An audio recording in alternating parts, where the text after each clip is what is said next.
Dit is hem dan, de Ecolution. Bouwd door oud-astronaut Wiebel Ockels die het zielskip volslijn dwarsemeidje woe.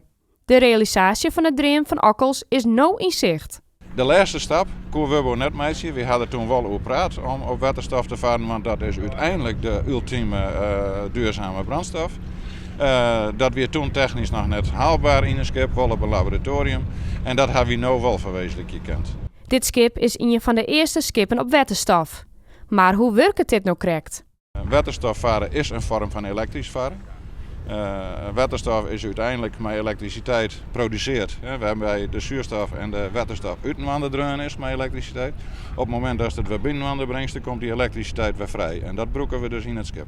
Deze waansje giet het schip het water in bij Lauwerzeeg. Want voordat het echt varen kan op waterstof, moeten er nog belangrijke testen die worden. Dat we eigenlijk die schroeven in het werk zetten kunnen en dat er kracht ontwikkeld wordt in het water. En dan maar we zien hoe gaat het met de stuwkracht en hoeveel waterstof hebben we nodig. En het is nu echt de proef op de som.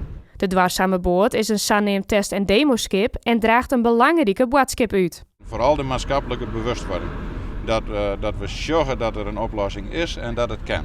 En doordat er een grote mediawaarde aan het schip zit, hoop je werk een hele grote mensen te bereiken. Het doel van de Ecolution is het verdwaarzamen van de Waadzee en de skipvaart in de toekomst. De volgende stap is een rondvaartschip en ook een viskotter. Als we de viskotters die hier in de haven lezen op waterstof varen laten kennen, dan hebben we natuurlijk een 100% duurzaam iets in een werelderfgoed worden. Dat jeugd iedereen daar.